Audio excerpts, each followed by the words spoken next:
mansion so they couldn't find them all. A bunch of thugs sipping on a glass of gin and juice. They all do the same thing, call it rhythm and fools. Yeah, rhythm and fools. Yeah, oh, rhythm and fools. Rhythm and fools. Rhythm and fools. Rhythm and fools.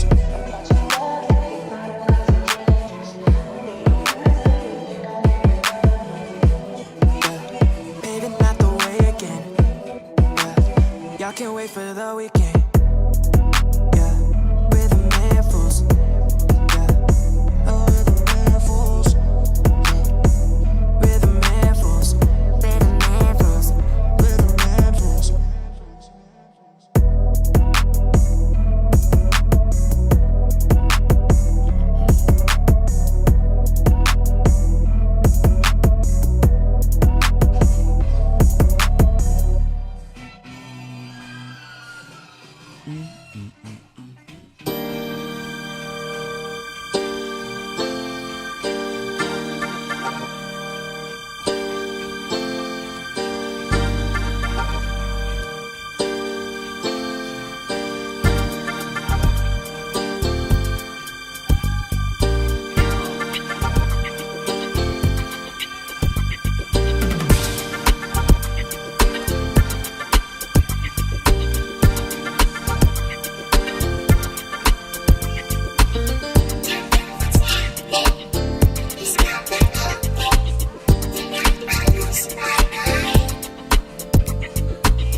All right, family. So happy to be back with you. I actually missed you guys last week while I was getting my training on to advance my professional skill set. But like I said, I'm happy to be back with you.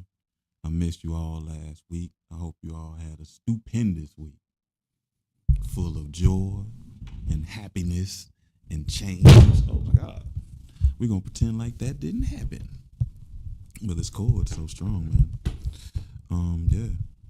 What's going on now? You want to tip over? Listen, I'm just sitting here. All right.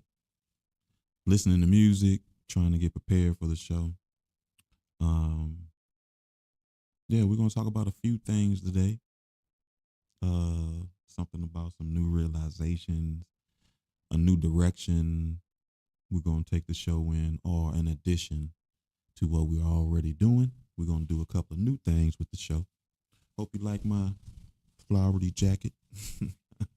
It is literally one of my favorite sports coats. So if you don't like it, I love it. So you know what I mean?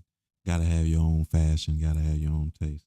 So, and then we're gonna have a little homework to add to our, what do we have now? Three homeworks. It is what we want our rich life to look like, what we want our love life to look like, and what we want our, what is it?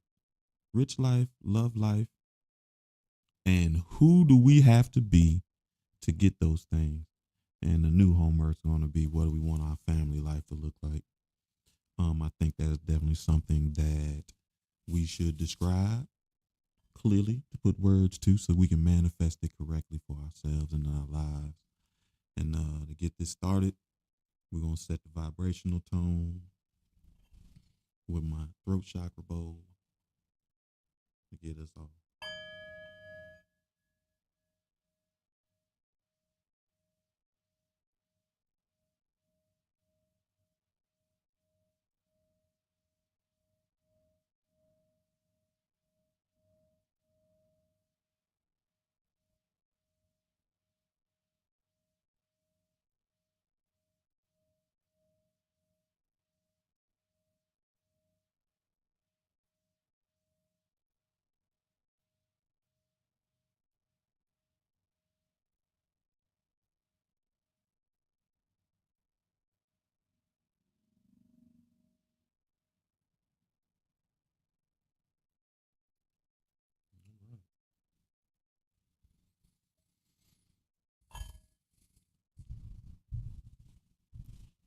Switch this up. New positioning. What are you doing? Outside of giving me a hard time, embarrassing me in front of my friends and stuff. Yeah.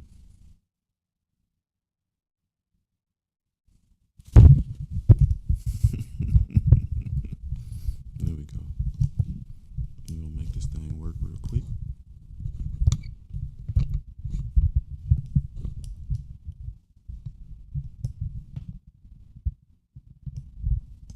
That's gonna help some.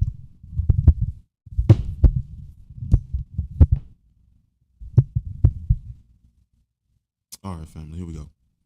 So we should have it together a little better right now. So one of the first things I want to talk about, I just want to sit and have a good conversation with y'all and talk about my trip a little bit.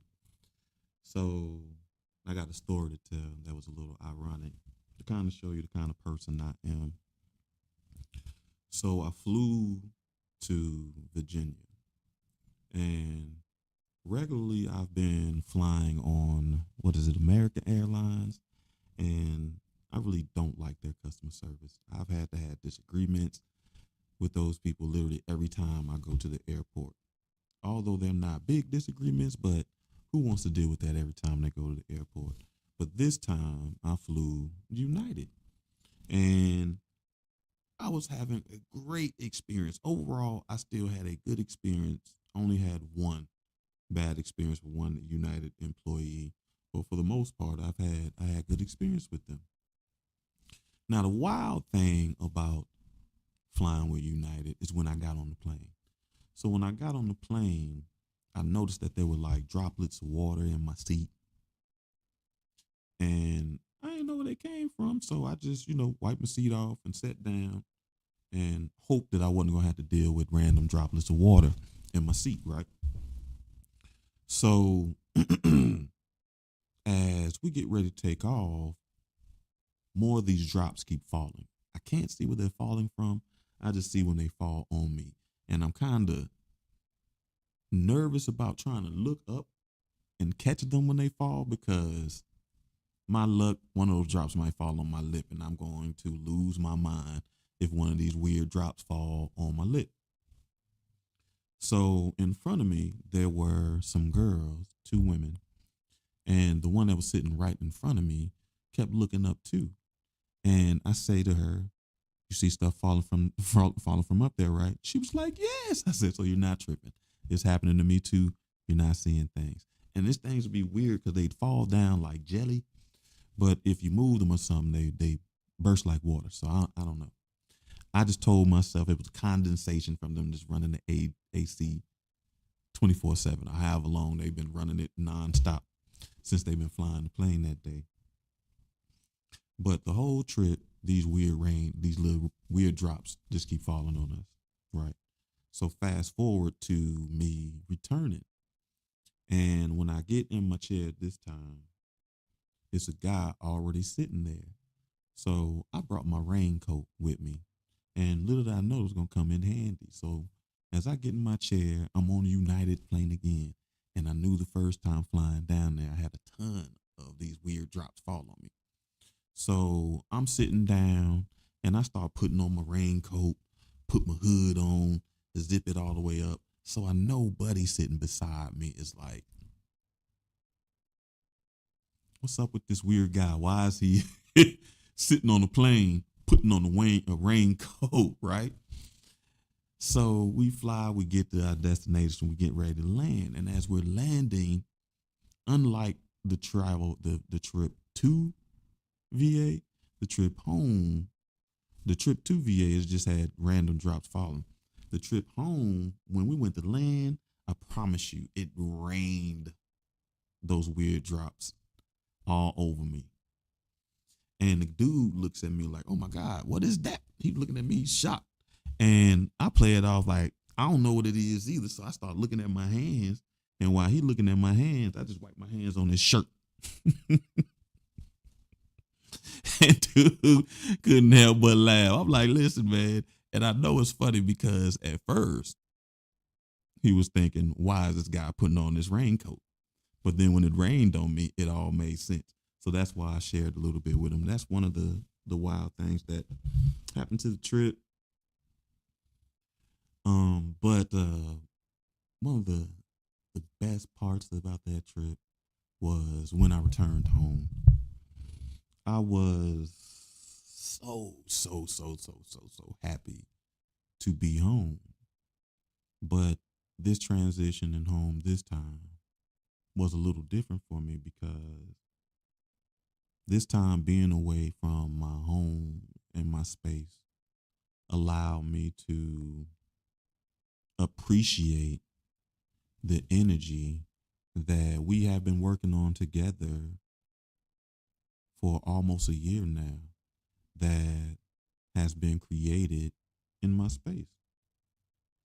And originally when I created a space, it was to battle against the difficulties of work and stresses of life. So when you came to my place, it was very relaxing, very comfortable, very cozy. I have one of those places that you can come here and almost assume everything that you have at your place is probably at mine too. So it's that comfortable and cozy. And it still is that. But over this year, we've been working on a lot of different things. And I've been consciously trying to cultivate new energies in this environment. Outside of the relaxing energy, I always wanted to create a energy of growth and life. So that's where me and my love for plants come through. And I promise you to get good at the plants that I do have, my babies that be sitting behind me all over. I killed a lot of plants. You know what I mean? To find the plant species, the plants that vibrate best or work well with my spirit. You know what I mean? So now when I get home, I run upstairs and it's just where I run upstairs and I immediately run and talk to my plants. I tell them how much I miss them. I made sure they had enough water before I left, so I wanted to check the soil to make sure the water was good. And I'm in here feeling charged up. And it was very clear because after being around 500 plus people for a week or so, I was depleted, energetically depleted. And coming in my space, I felt charged up. And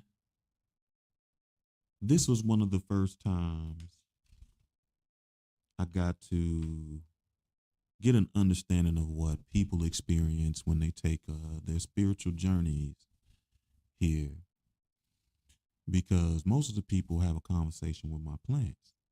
And although I use them to create this energy for growth in life, I didn't also know that I created an energy where these plants can create a charging up. Because everybody talks to my plants on their spiritual journey or spends time with them, sitting in front of them.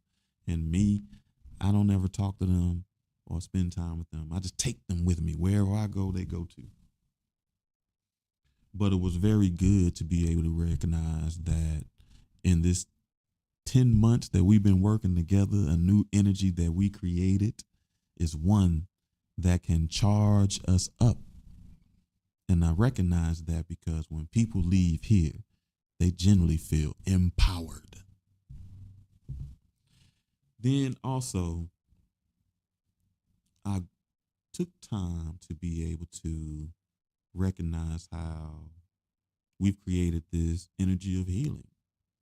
And over the time, I've done Reiki sessions, I've done spiritual journeys, I've done work on myself. I've created a space for healing and a safe space for a release of emotions.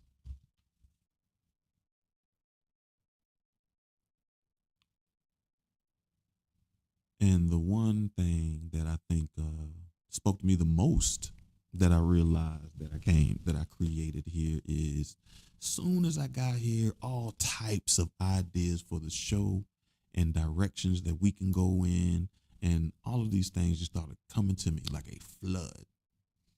So one of the spaces that we wanted to create, and I've recognized that it has been created, is a space to be creative and to create. And I really say all this, and I specifically point these things out for two main reasons. One, it's time for you, if you've been with us for a while or you just joining, it is time for you to pause and assess the energies in the space that you create, the space that you reside, the space that you spend most of your time in. And the second reason is I really appreciate me taking this pause to assess the work that we have done together and recognizing the new energies that we have created. Because by recognizing these new energies, I can tap into these energies when necessary.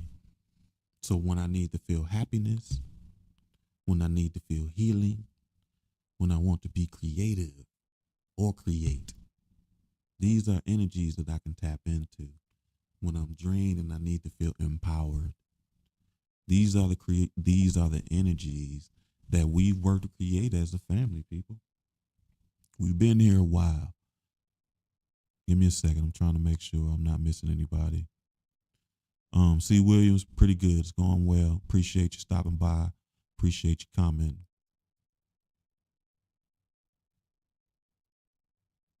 Brittany, don't be laughing, girl. Oh, you laughing at that story? You should have seen dude. He was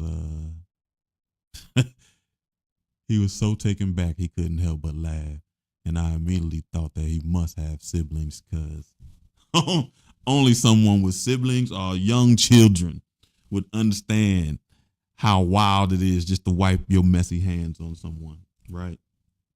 But we want to make sure that we recognize the energies that are around us, the energies that we create, because we may need to tap into those energies, or we may need to take these necessary steps to change the energies around us that we have created, because more importantly, in this process, we need to recognize the power that resides inside of us. All right. Second thing I did when I came home was get in touch with my anger. It was very interesting because I had a friend stop by, and I guess, and when I think about the process, they didn't even ask. They asked me something that didn't have anything to do with what I replied. But I guess I kind of bullied them into coming to see me, so they stopped by to see me. And I was still a little edgy. I've been around all these different energies all week. So I was still in the space of trying to clean some of that energy off. So I was still a little irritable. So I know somewhere in that space, my anger was residing. So I felt like it was time to have a little conversation with the anger inside of me. And it's ironic because I've been thinking about this for a while, and I'm sure you have too, especially on this healing process. You think that in this process, you have to disconnect from this anger, as if anger is a negative emotion. And anger can be a negative emotion. Anger can be a negative feeling. But it's what you do with that anger that makes the difference. So in getting in touch with my anger, I'm dealing with this conflict that maybe it's time to disconnect with it. Maybe it doesn't have a space for me in my future self. So I really don't know what to do with it.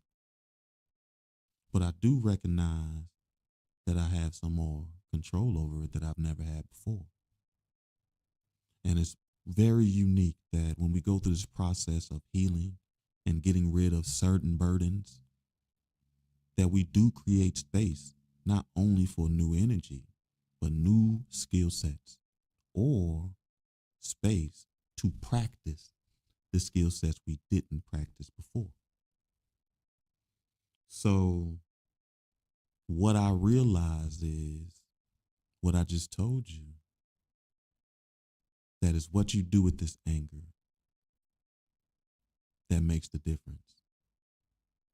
Because everything that we are doing here together, every story we share, every burden, every reading, every vulnerability that we've showed or shared, the foundation of this show was built on anger.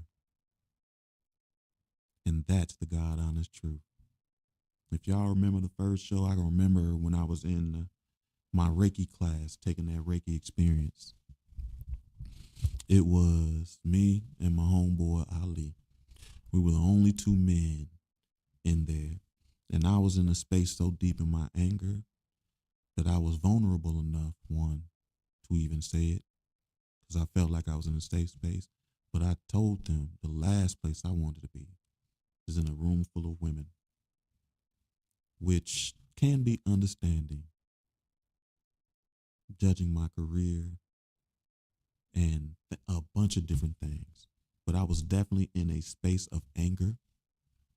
I wasn't working.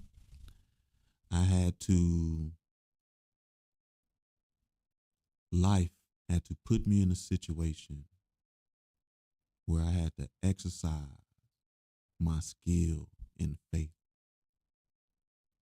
And you all witnessed that. And you all worked with it as well. So whenever you wonder if there's a space for your anger, there always is. We've created a path together. You can use that anger, that frustration, that upset feeling that you feel inside to create something that is tangible and great.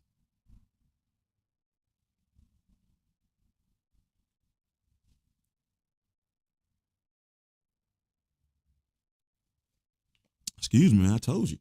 I missed y'all. Voice all dry. Man, listen. I had to function in my intellect so much last week. that I'm excited to be here again with y'all, like I said, to be able to function in my creative and for us to be able to function in that healing space. But I say all those things to say that now that I recognize the role that anger plays in my life, I can be comfortable with it. And I no longer have that conflict on if it has a place in my future self, because it does. And one of the things that I can feel confident about is what I stated a little bit earlier. The place that I'm in now, the burdens that I've released, the burdens that we've released has created the space for me to have more control over my anger, which includes more control over myself. And one way that I exert this control is using that anger to be creative. And as wild as it is, using that anger to create a space for love and healing. And lastly, feel comfortable because I have the control over my anger. I have direction for my anger, that I can feel very comfortable knowing that when it shows up, it is a needed tool. There's a place for it. You will always need it.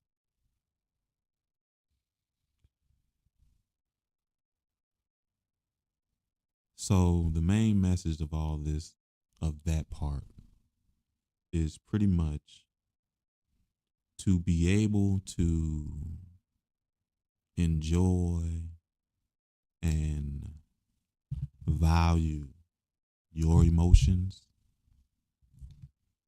You have to enjoy and value others. And we've done that by holding space for each other.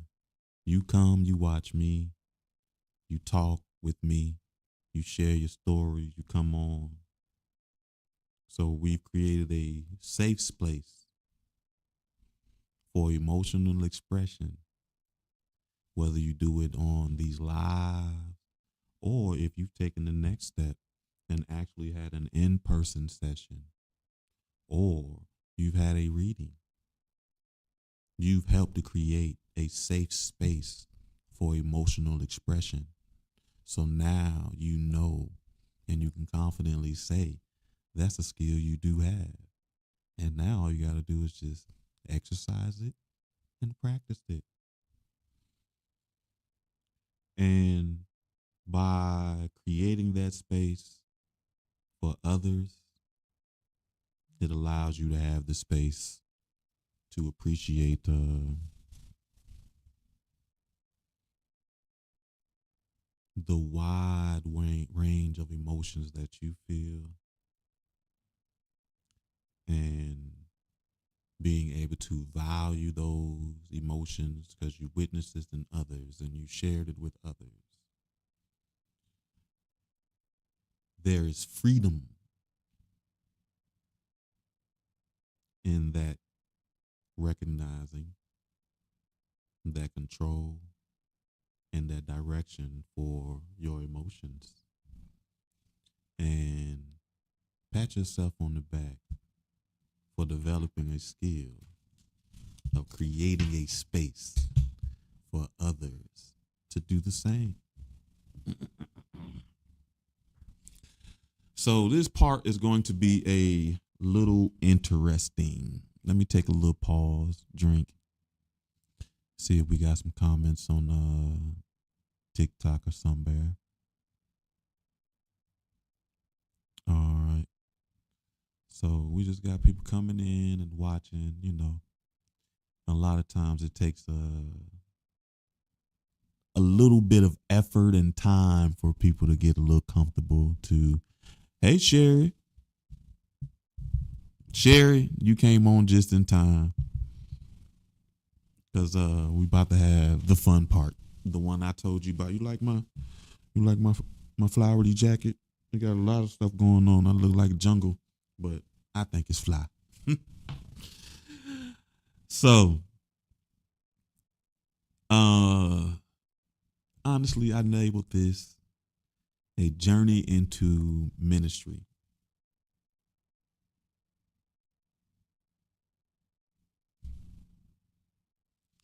So I was on this trip. Thank you. Uh-oh. Thank you. I tell you, Cherry, I said I missed y'all last week. I figured that's why most of the family ain't here. They forgot. They should have got the notifications, but sometimes it be technology but yeah, I missed y'all. You can feel it in my energy. I keep cheesing. I'm trying to use my good voice, but when the family show up, you get to see the kid in me. And Cherry, I would say it loud for everybody because I know I'll be saying it on your lives. I'm so proud of you. I'm going to give you an applause, and I don't never use the buttons when I'm about to use it for you right now. You deserve an applause. I'm proud of the work you're doing. I'm proud of you for being vulnerable enough to put yourself out there and chase your dreams, girl. So do your thing. You know what I mean? We're going to chat, and you know how we do. We're going to make it fantastic. So when I was on this trip, one of my coworkers came to me and had a conversation with me. And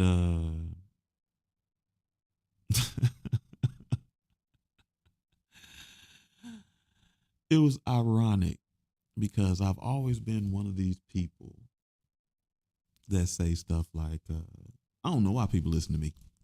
I just be saying anything. I don't just say anything. One of my gifts is the gift of knowing. So I know what I'm talking about. And if I don't know, I don't talk about it. And that can be aggravating with some people because I know a lot of stuff. But I've taken the time to study and do the work. So I know a lot of stuff. But I don't talk about what I don't know.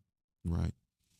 And with knowing a lot of stuff, there's power in information. What you do with that information. And there's power in the tongue, the words you say. Now, I fully understand my power in information. I use it, manipulate it. I do all types of things with information. And my power in the tongue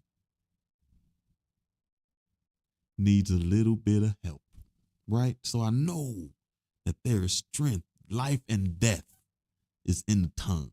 You dig? Words are called spelling. Be careful of what you say. Life and death resides in the tongue. So I understand. I have that foundational understanding, as most people do. You can say some stuff that people will never, ever, ever, ever forget. Which we'll talk about later when we start reprogramming our mind. So I got to set this up. So before we have this conversation, two things happen. We have this company event where they have food and drinks, and you're supposed to go and have a good time. And I know most of the people in my division. Well, I'm learning a lot of the people in my division, and I'm recognizing them because consultants got a little look, but I don't know everybody in the company. And one of the people in the company, I don't know who she is. I can't remember who she is. She told me who she was, but I don't remember. She comes and she asks me, what do I think about the event? And I'm like, the event is cool. And she said, well, what do you think about the food? And family, you know me. I'm honest. And I gave an answer. I say, well, it's okay. I put it on, she was like on the level of bar food, because the place is a bar, so bar food would be most people's first thought. But oh no, not me. I say, I put it on the level of bowling alley food. And I say this to somebody who may be president of my division. But later on, I redeemed myself because I wound up speaking to the lady who negotiates our contract. So, able to meet them, and then I met the president of our division for real. So I won't forget her. Had a good conversation with both of them. But that's one example that sets up this conversation that we had. Then another example is we sat down to discuss goals. And my leadership and my team did a stupendous job at creating our priorities and creating some goals. And we are to create the objectives for these goals. But me functioning in my intellect as I read these goals, for most of the priorities, I can clearly see them in the goals. But there's one priority I don't clearly see in the goal. So I start trying to work my filter, and I think initially I was going to be like, hey, I don't see this in the goals at all. But I know that might not be received so well. So I changed that. I did my filter thing, and I changed that. And I asked, I was like, do you want this priority reflected in the goals or the objectives? And that put people in a situation where they had to explain how the priority fit into the goals that were created, that people have worked very, very hard and diligently to create. And after I say that, I'm in a room full of very intellectual people. So when you point something out like that, they can't stop thinking about it. And although I'm working at one table with my group, I'm hearing the conversations at my table, so I know how they're changing. And a lot of the conversations are reflecting what I said, but I don't hear the conversations around at the other tables. And my coworker, who comes to have this conversation with me, did have an opportunity. So she says something to me that honestly, I just have to accept. I've heard it in many different ways. And I have to stop asking, why do people listen to me? And why do people follow me? Because she just told me there's power in my tongue. And I've been taking that for granted in some spaces. Or I don't have the awareness that I should have in some spaces. So she comes to me and she's like, Anthony, we need to talk. Red flag. But she came with good intentions. And she says, things that we do are political, blah, blah, blah, so forth, so forth. And the thing that stood out, or the thing that I want to share with you all that she said is, you have a very powerful voice.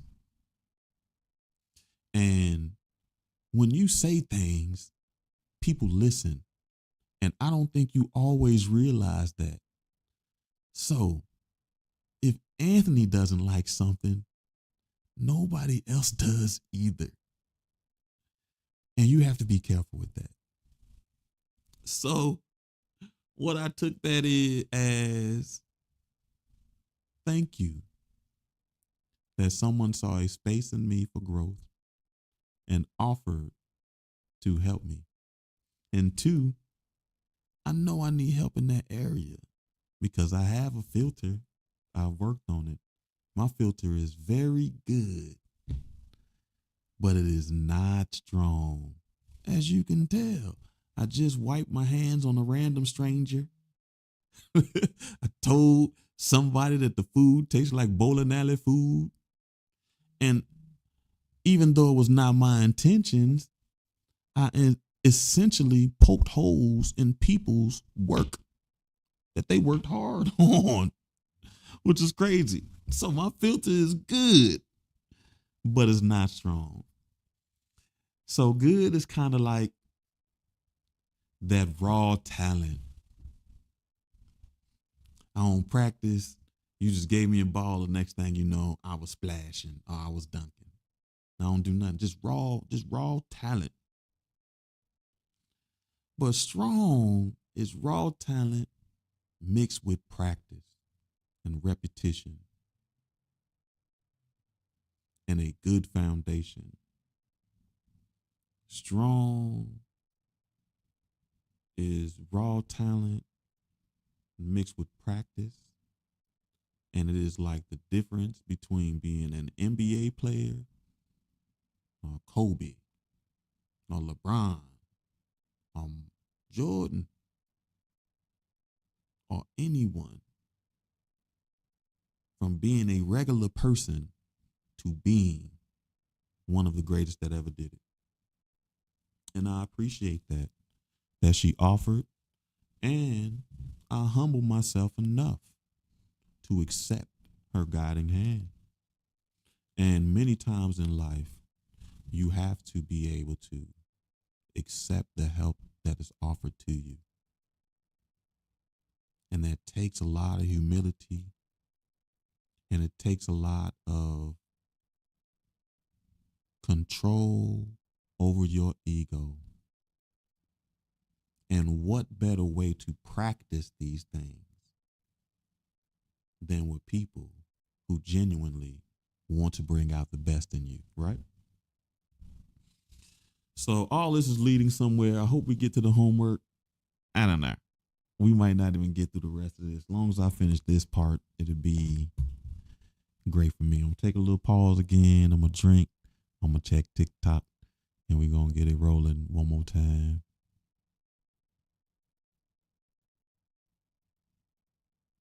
I appreciate the follow. I appreciate the share, Keish. Yo, I'm glad you just in time, because I'm about to say some wild stuff for y'all. So I appreciate you as always. All right, so here we go.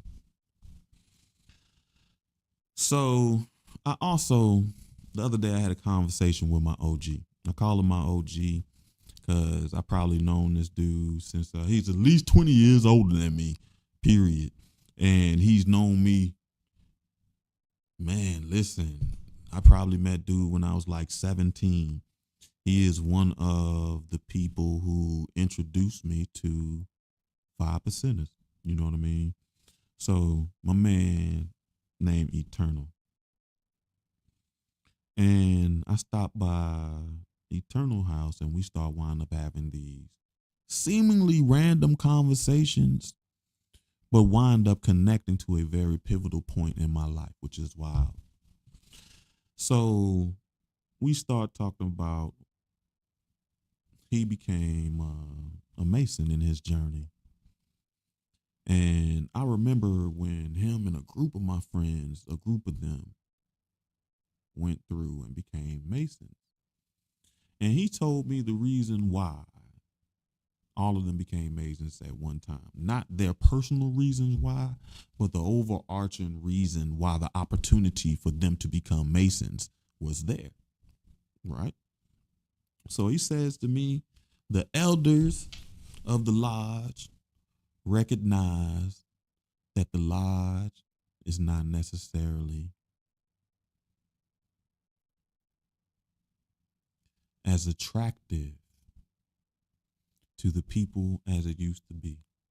And I don't mean in a physical form of attractive, but I mean an energetic attraction. It's attracting people to want to be a part of it, to want to stand with that organization. And that's not me saying that that doesn't exist. That is me saying that it has changed. And that's not saying that there aren't people who are willing to do it, because the elder just found a group of men who were willing to do it. They just had to go into a different pool. But he said the main reason why they were able to have that opportunity. Welcome back, Masir. I haven't had the time, man. I was out of town all last week, so I didn't get to practice my Polish, but I'm in town this week. So I plan on doing my Polish and my Spanish too. So glad to have you. I appreciate you, brother. Always, always, always, always, always, always.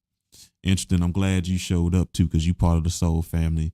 So you can hear this interesting announcement after I tell all, I always got to set a scene before I get to it, right? So he says it was dying.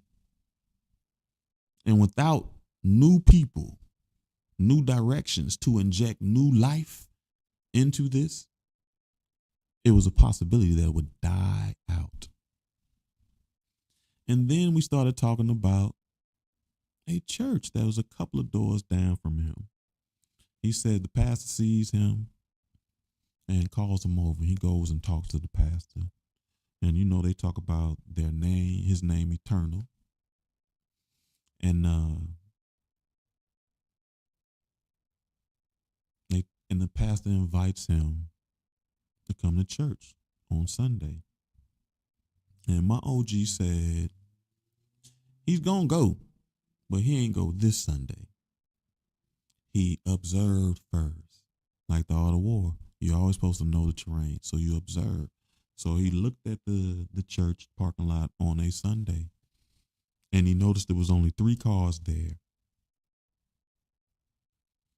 And when he has this conversation, he ties it back into how he was able to have the opportunity in the lodge.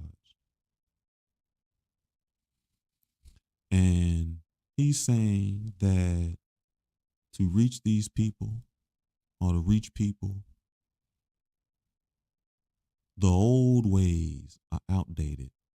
And it's funny because, and this is something I know, so this pastor doing his best to recruit people, he basically doing a technique that we call in marketing programs, or marketing your business door to door.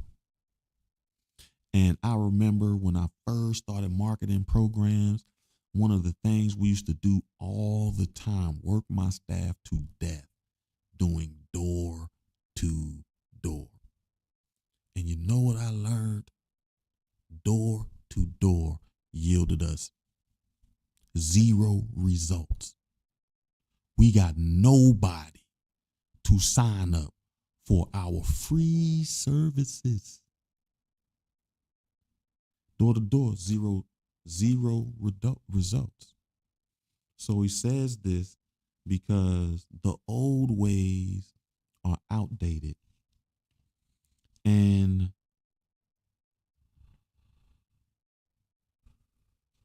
we need new people to inject new life into some of our past ways. And somewhere along the line, we've dropped that ball, and we can tell, specifically as we think about religion or us as a society, we are no longer producing those positive voices that we used to have to combat the negativity that we face every day. And that's one of the reasons people are so burnt out. And there is a place for the dark and the light. But unfortunately, at this point, there is no balance. And a perfect example of that is our award shows.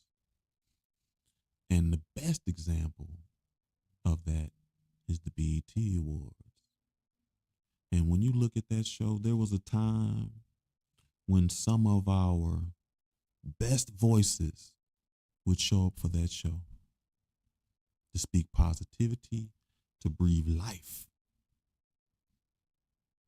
and to counteract some of the dark voices that we heard. But those people don't even go to those places anymore. And you ask, hold on, what is this?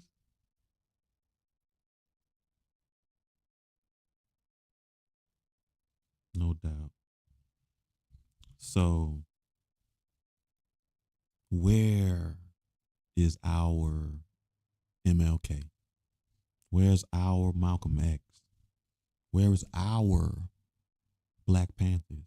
Where are our powerful voices for society that are fighting for the people and the unification of the people?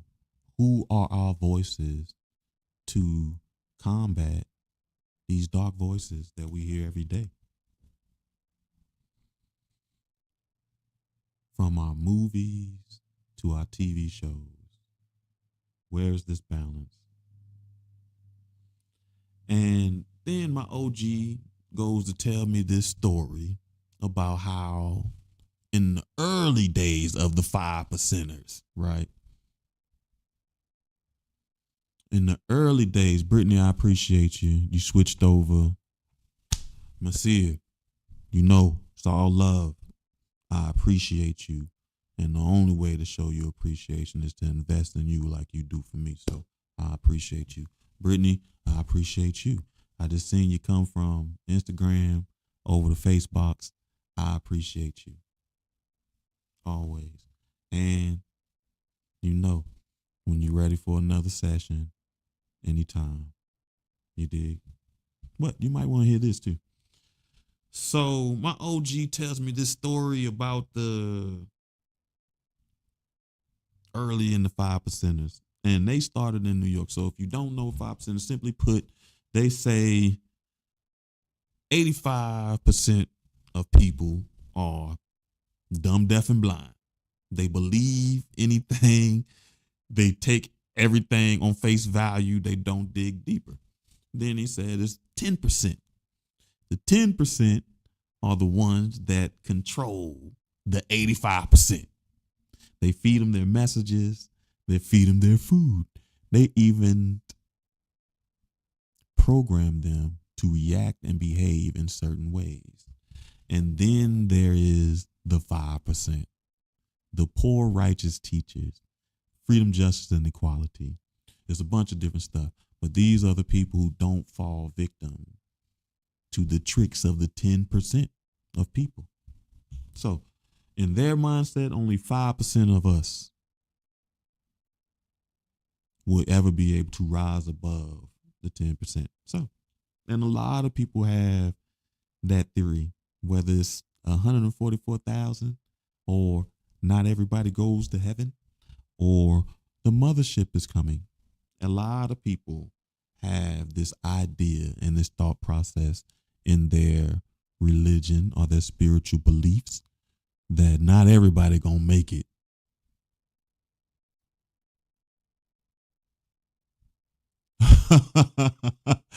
Listen, hey, I don't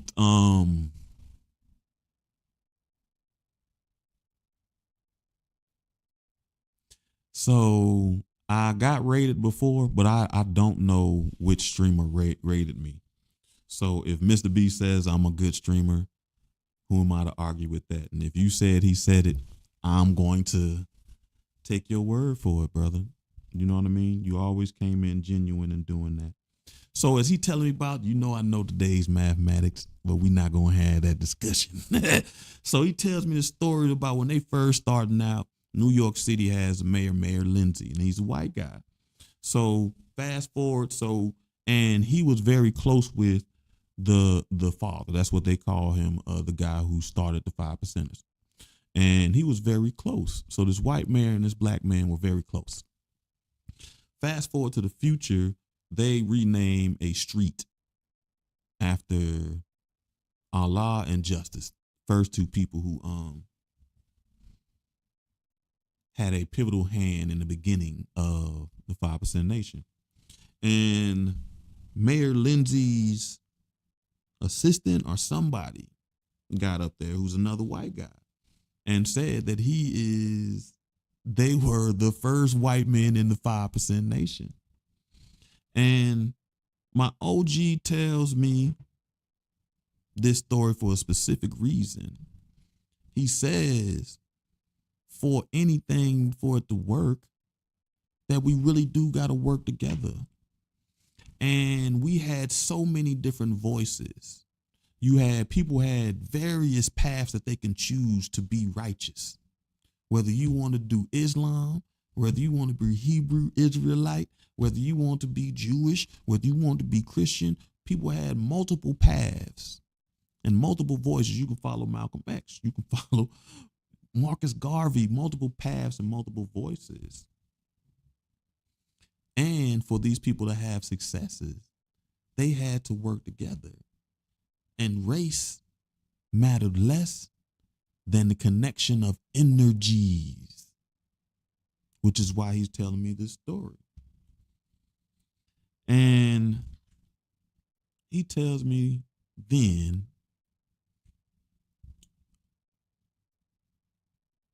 to go check out two people.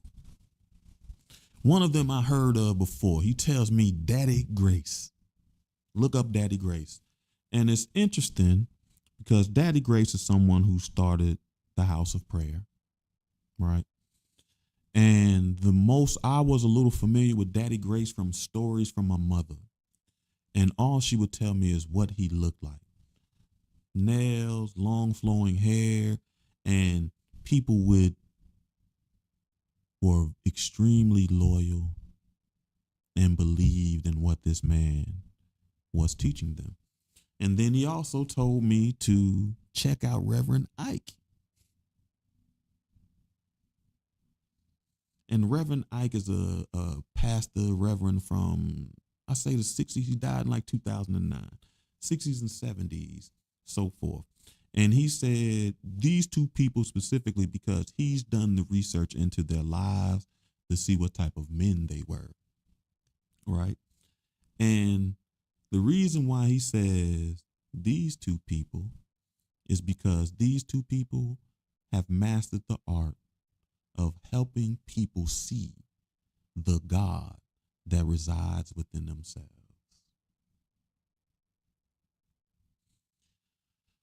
So after having this conversation with my OG, I've been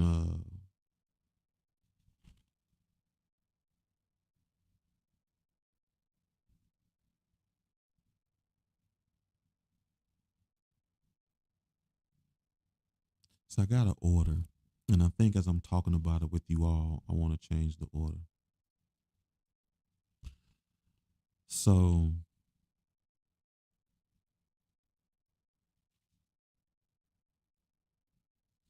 ultimately, I think one of the new directions we want to take this show is one of the new skills that I want to be able to exercise and be able to do for my people and for each other is become a minister. And I mean that in the purest sense of the form, the purest sense of the word. So I'm not going to go give me a church. I'm not going to do these things. But what I want to do, and in the purest sense of the word, is something that we've already been doing to each other and for each other, is minister to the people, right? And the reason why he told me to look up those people is because he knew me. The conflict I have with traditional religion and how it doesn't really draw our direct connection to that God energy that resides inside of us.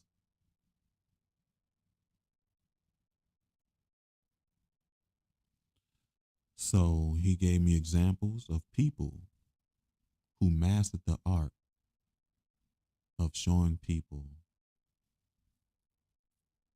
their direct connection to God.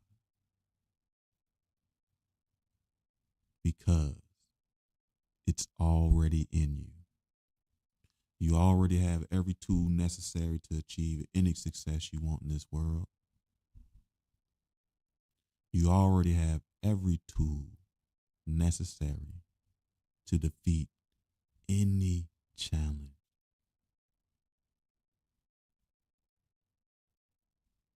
You make footstools of your enemies because it was ordained so. You got to remember, the temple of our Lord resides within. It is in you. It is in your heart. It is in your spirit. It is in your soul. And they tell you that in my Father's house, in this world that we exist in, there are many mansions. And these mansions are called Anthony, Sherry, Brittany, Masir, Keisha. Those are the mansions that he speaks of. And so,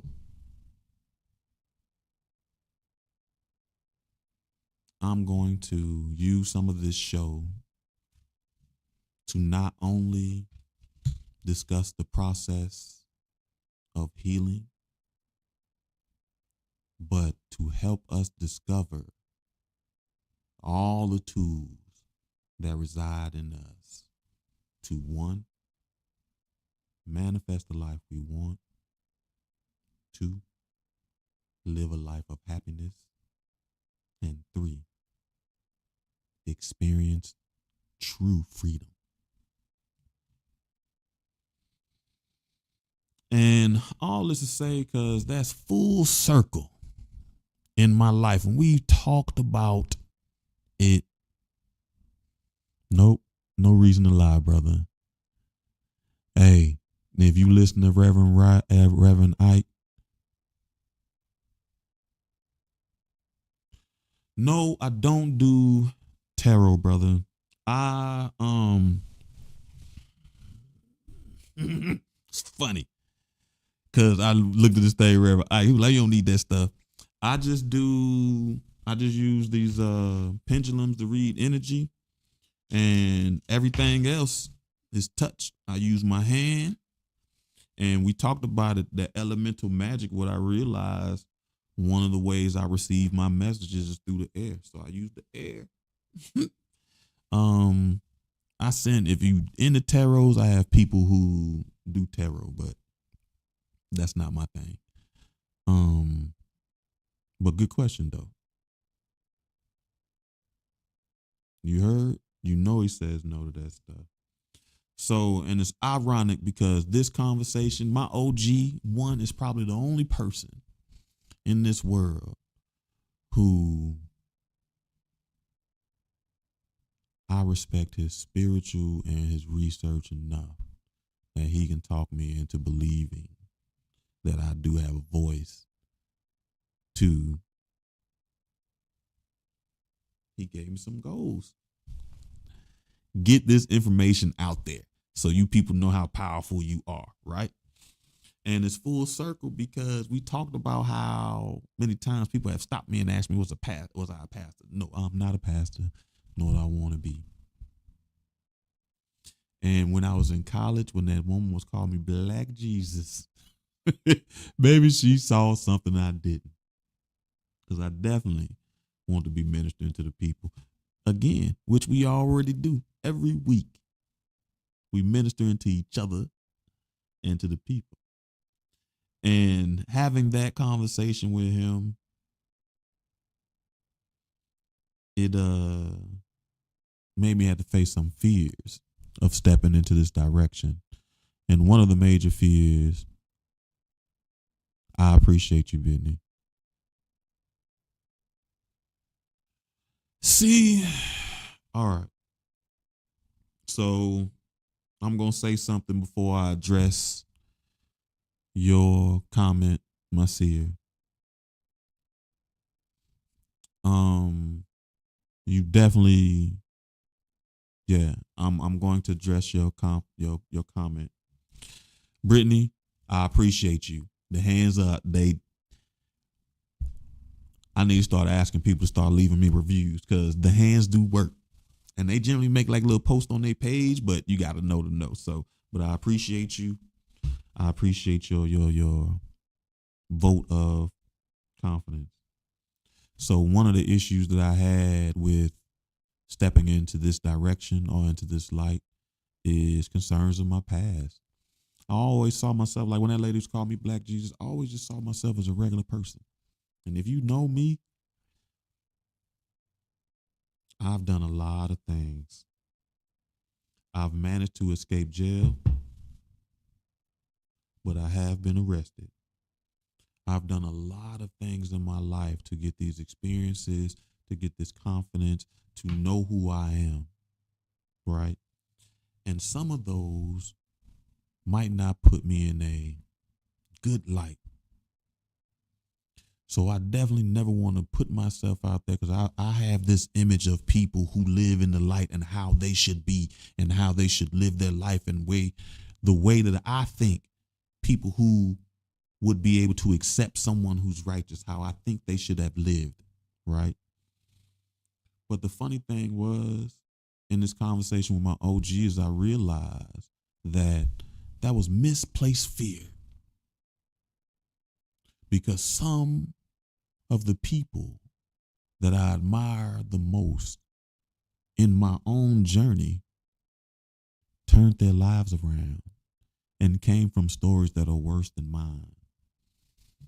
For example, Malcolm X. He came from somebody who was trying to be a pimp on the street to someone who changed the nation. You dig? And it started from a simple idea. And what we're going to do is develop that fire inside of us as well, because it's there.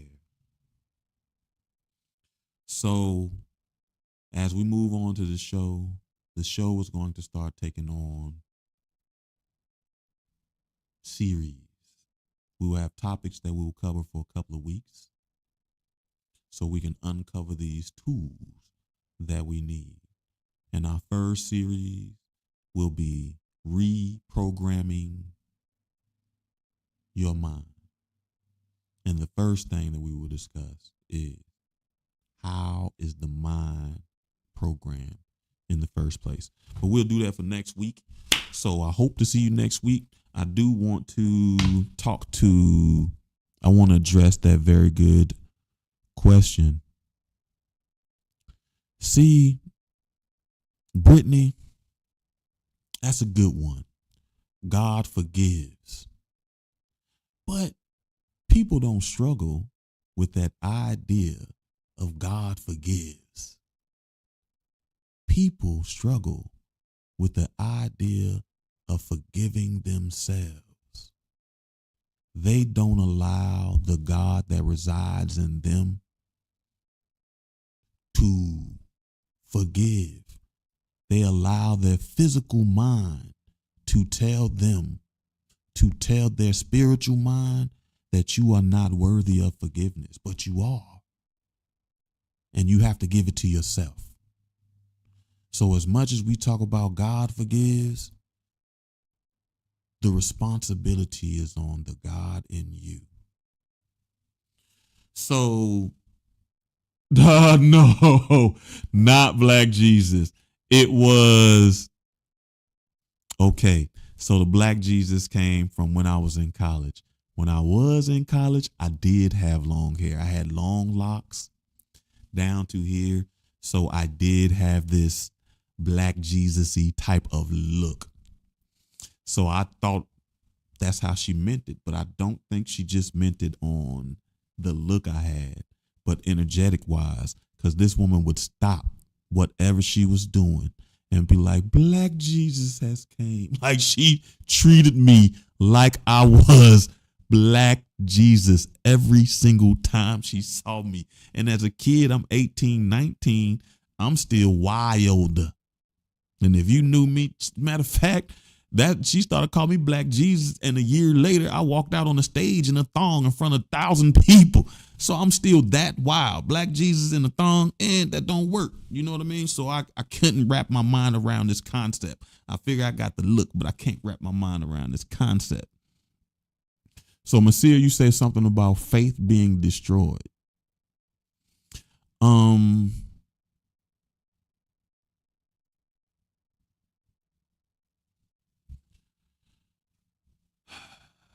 first thing I would like to say about faith being destroyed is we have to create a new understanding of what faith is. Faith is a form of energy, and we've already discussed about the laws of thermodynamics, which means this is true in all situations. Energy cannot be created or destroyed. So, brother, I'm telling you today, your faith is not destroyed. Your faith is misplaced. And what I would like for you to do is take some time and go within self and find where you put that faith. Either you've allowed your physical mind, your experiences, the things that you've gone through, the things you've heard that came through your spiritual mind to tell you that you no longer have faith. But brother, I'm telling you here, you are here today. You found this, you connected to our family only because you still have faith. You dig? You hear the faith that I speak with, and it resonates only with the faith that resides still in you. So don't you ever, one, accept that idea that your faith, you, the master of yourself, the master of your environment, the creator, the controller, father of civilization, God of the universe, has lost his faith. No, he has not. So just take that time and turn to yourself. Stop looking for it outside of self because it resides within self. And one thing that is very much true, you don't got to find all of the faith that you misplaced. You just got to find that mustard seed piece of faith. Because that's all you need, bro. For real, for real.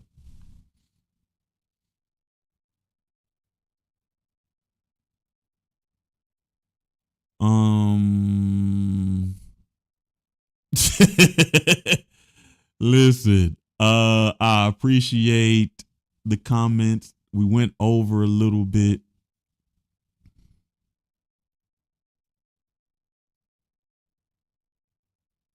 You know what's funny about that terrorist?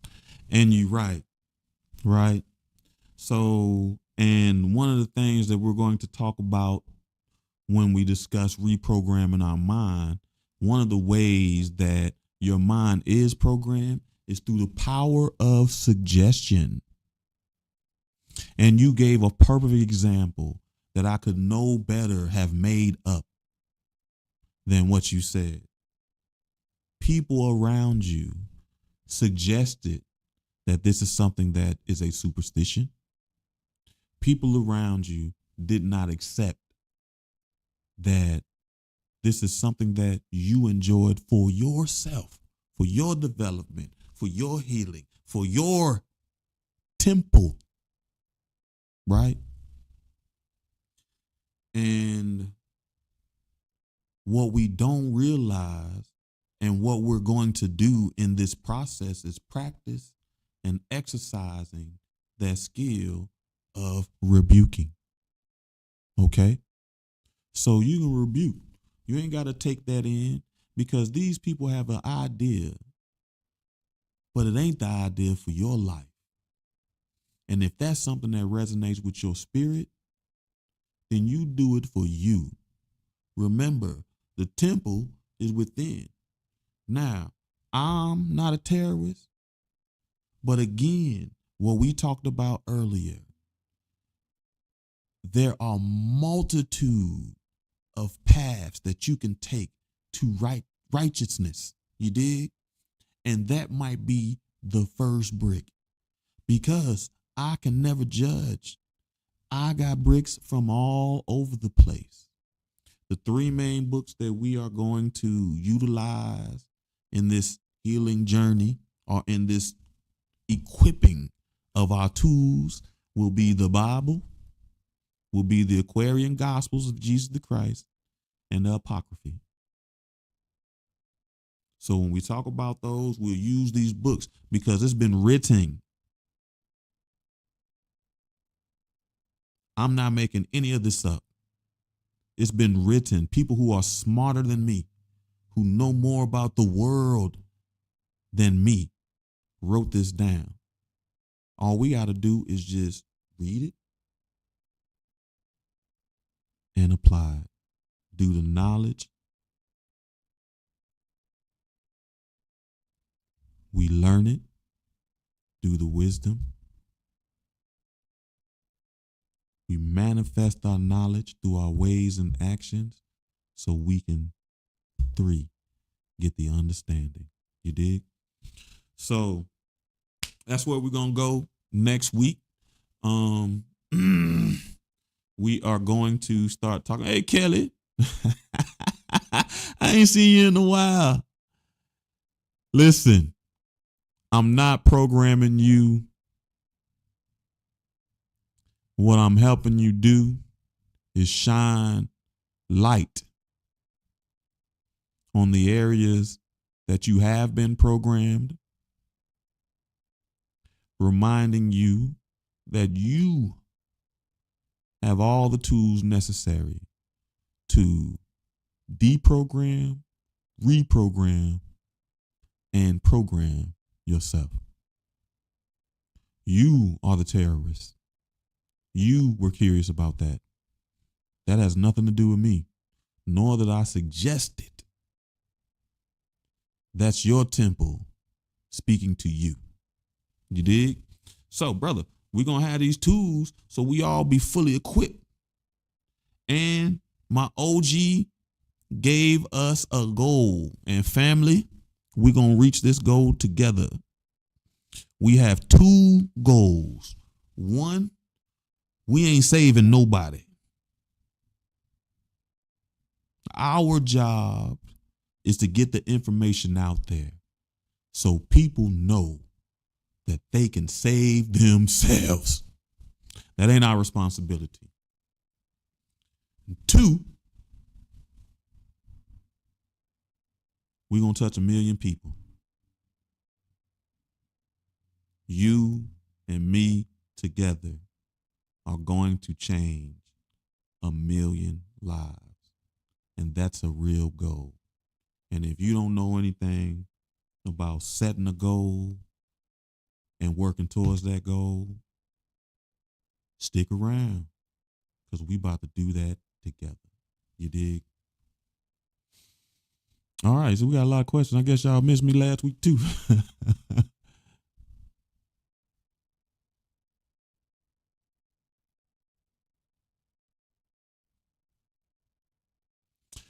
See, let me tell you something. Logical arguments only have power if you believe in them. You know what I mean? And people can use logic to talk you right out your destiny. I remember when I told you all my undergrad degree is biology. And I wanted to be a scientist. And as much as I wanted to be a scientist, the power of suggestion, is the reason why I want to be a scientist. Because I've always been good with the people. I've been working with kids since I was a kid.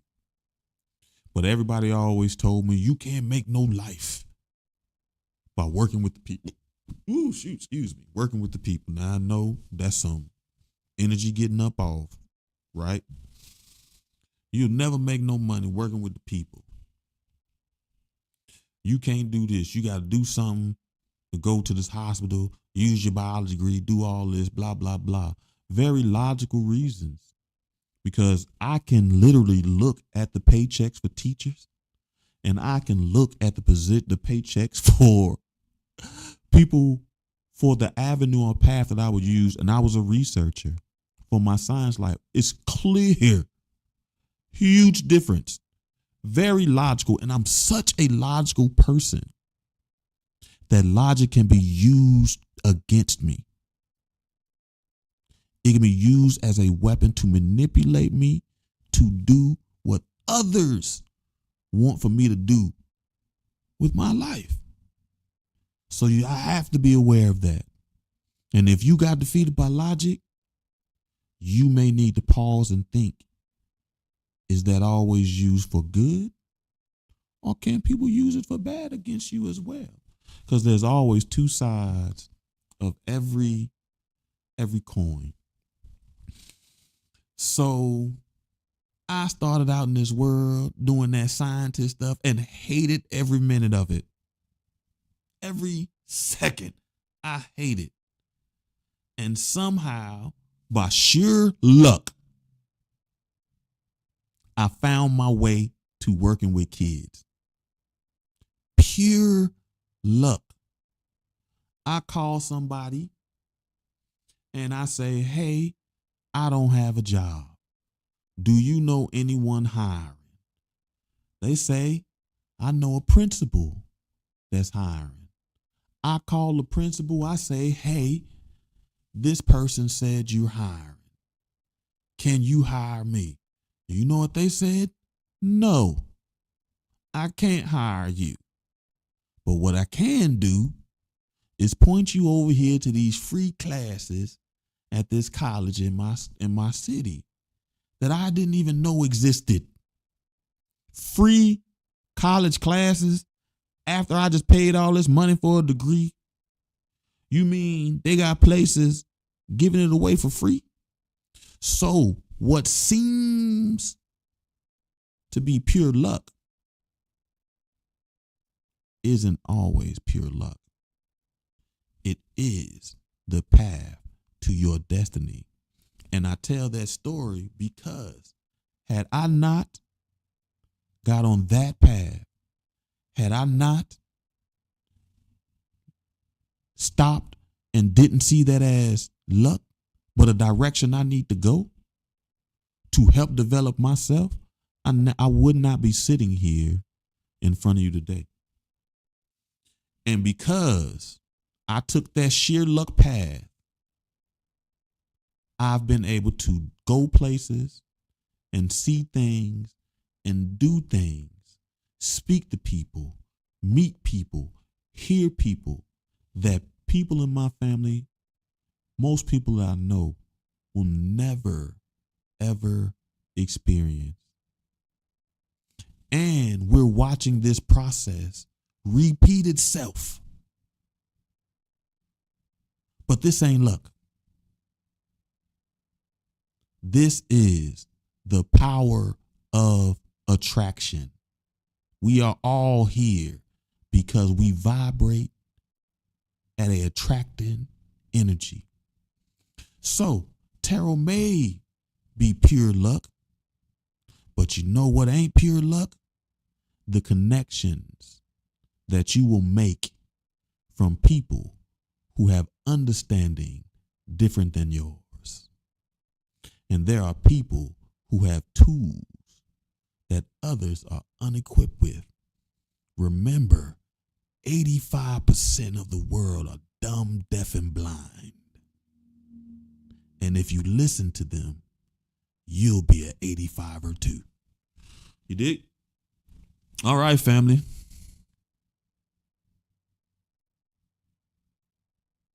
Hold on. I think we're gonna wrap it up.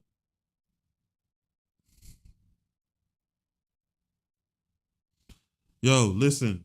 I appreciate the love on the outfit, man. Let me tell you something. I'm a frugal shopper. So I just like to be like, hey, I need to see something wild. And sooner or later I wind up seeing it. And I don't spend a lot of money for my clothes, whether I have name brand or not. And I got a ton of name brand, which would assume that I spent a lot of money. But I got coupons and sales. And then outside of that, I've taken years to cultivate my fashion. So I don't care, like, you know what I mean? They say a lot of things about dudes who wear pink. Do I look like I care? You dig? So because that affords me the opportunity to experience this thing that you call luck. So I get attracted. I probably paid $20 for the jacket, 20 American dollars for this jacket. And this jacket, the quality of this jacket, I know I have sports coats that I paid $200 for. That ain't that same quality as this. So when we redesigning ourselves, go ahead and think about your fashion and all that stuff too. How you want to dress, how you want to present yourself to the world.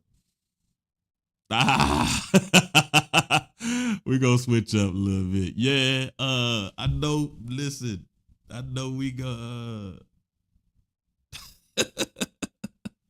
coupons for the win. Kelly, this is funny. So I think I'm gonna talk to Miss Nikki, but I ain't told her that yet. I told her to do me two things. I need her to make me some holy water. And in this process of me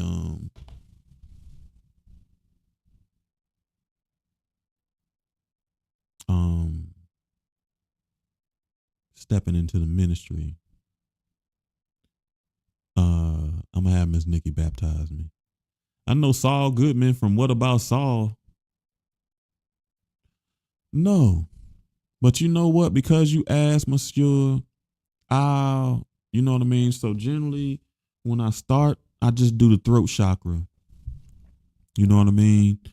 But the next episode, as a matter of fact, that's a very good suggestion. Other than just doing the energy thing, we'll do some affirmations for every chakra. We'll start doing that next show. All right, so that's let me write that down in my handy dandy show notebook.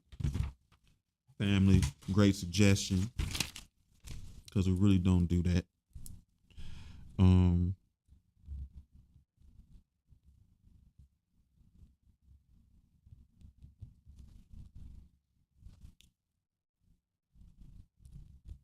Yeah, I just do the bowl, but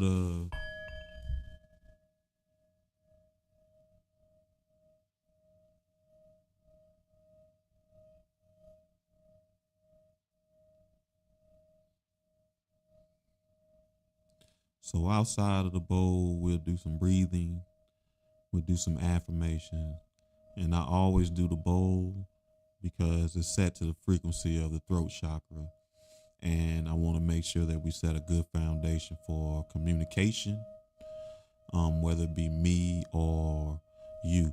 As you can tell, it gets louder as I talk because you can tell I'm matching the vibrational spirit of it, which you can tell. Energy ain't real. We can't always see it, but it can easily be transferred. Can't be created or destroyed, but it can easily be transferred. All right. So family, I appreciate you, Monsieur. I hope to see you next week. If not, bro, check me out on YouTube and all the shows so you can go back and watch, because I'm going to do your suggestion. So at least because I know it's late where you at, you know what I mean? So I always gratitude to you for being a part of the family when you can. Like I said, I know it's late for you, but if you can't make it next week, brother, please watch at least the beginning of the show, because I'm going to include your idea. You part of the soul family, man. And I said today, together, we're going to touch these million lives. You dig?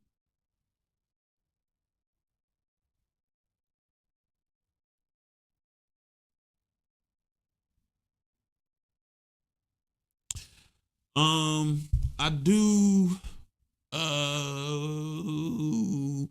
get on YouTube, bro. Send me a message on YouTube and I can send you the link and everything to join the what's his name. I understand, brother. I appreciate you. But yo, get on YouTube, send me a message. Cause I don't know if you can message me on Twitch, then message me on Twitch, bro, and I'll send you the link and you can join the show and I'll read your energy live, even better. So you don't even have to worry about me doing an energy cleaning. We can do it for you specifically right there, right? And live readings that I do are no charge. You know what I mean? So you don't have to worry about having to pay me or anything. If you feel so ever moved, then you can. I don't care. But you come live, it ain't gonna be no charge, bro. But send me a message and I got darn send you the link. We'll chat for that. Yes, sir. Yes, for you. I got you. If you can, shoot me a message. If you want to get on the live, don't worry, bro. If you can, you know what I mean? So, but next week, we'll do the chakra cleaning. If you want me to do your energy reading. Oh, bro, you ain't got to worry about subscribing. Just follow. You know what I mean? You part of the family, man. Don't don't worry about the wrong things, man. You part of the family, so it's all good. All right, family. I appreciate you as always. I hope to see you next week as we start one of our first series, and we will be reprogramming our mind by first discussing how the mind is programmed in the first place. And can we use those tools to reprogram, deprogram, program our mind? All right. I appreciate your support. I missed y'all last week. Glad to have you this week. If you can, catch me Thursday for book club. We're continuing to read Before I Let Go by Kennedy Ryan. Sorry, TikTok, because the week before, I read that whole thing with the mic off for you guys, so you didn't hear any of it. But if you can, catch me Thursday. See you Thursday. If not, Tuesday for the Soul Family. All right. See you Tuesday. I appreciate you. And remember, the temple resides in you.